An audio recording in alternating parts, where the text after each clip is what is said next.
증인이 검찰에서 진술한 내용과 증인의 뭐 부관이든 증인의 다른 뭐 조성현 대령이든 뭐 김창hat 단장이든 여러 다른 부하들의 진술 내용이 특별히 어긋나거나 다르다고 보이지 않고 서로 동일하고 비슷한 상황을 기억하고 있는 것으로 확인이 되는데 그렇지 않습니까?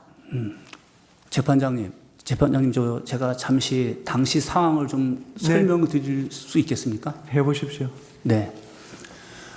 저는 그때 아마 컨테이너 4분의 1 크기 안에 밀폐된 공간, 그러니까 차 안에서 핸드폰 3개를 가지고 지휘를 했습니다.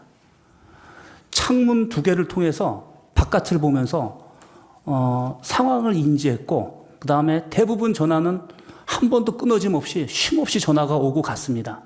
지시도 하고 확인도 하고.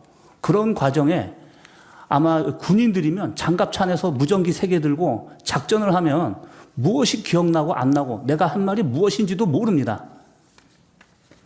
근데 어떻게 이렇게 자세하게 진술할 수 있는지도 제가 궁금하고, 저도 지금까지도 마치 조각이 편린된 것처럼 생각이 안 나서 12월 31일 날 우리 검사하시는 분이 이렇게 진행이 됐습니다 했을 때 그때 저도 시간이 이렇게 지나갔구나라는 그 2시간을 이해했습니다.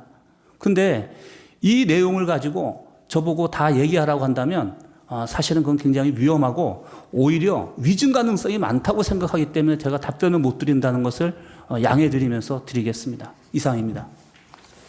제가 증인에게 기억에 반하는 진술을 하라고 하는 것이 아닙니다. 그 증인 군인으로 평생 복무하시면서 비상계엄이라는 상황을 경험한 적 있으십니까? 없죠? 수방사 병력이 국회에 출동한 적 있으십니까? 없습니다. 증인 대통령으로부터 직접 이날 이전에 전화를 받은 적 있으십니까? 처음입니다. 비상계엄이 선포된 굉장히 이례적 상황에서 그리고 대통령이 평소에 직접 전화도 하지 않는 대통령이 직접 전화를 지시해서 또 그리고 질문사 실무 확산기하고 전혀 관계없는 것이니까 치워주시기 바랍니다. 근데 그 부분은 비상계엄이라는 비상 상황이니까 그런 일이 있을 수 있지 않습니까? 증인, 제가 질문 아직 끝나지 않았습니다.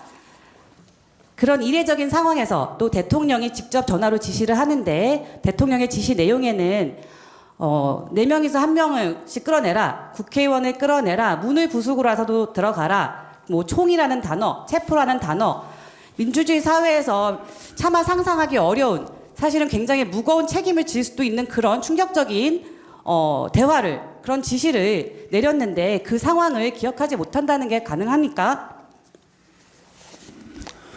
누구라도 증인이 검찰에서 진술하면서 총, 체포, 문을 부숴라 이런 단어들을 기억한다고 진술했는데 그것은 그 복잡한 상황에서도 대통령이 직접 전화를 했고 그 지시의 내용이 전혀 일상적이지 않은 굉장히 독특하고 이례적인 단어나 지시였기 때문에 증인이 그런 부분들을 기억해서 진술한 것 아닙니까? 그 부분은 제가 답변드리기 제한이 됩니다.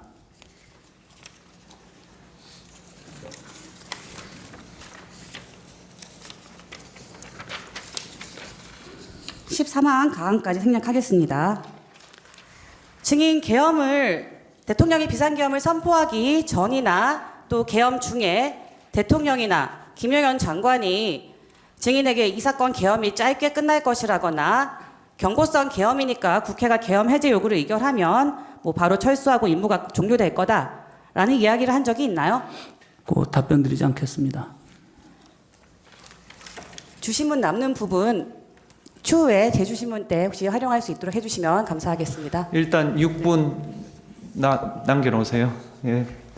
반대 신문 30분 하십시오.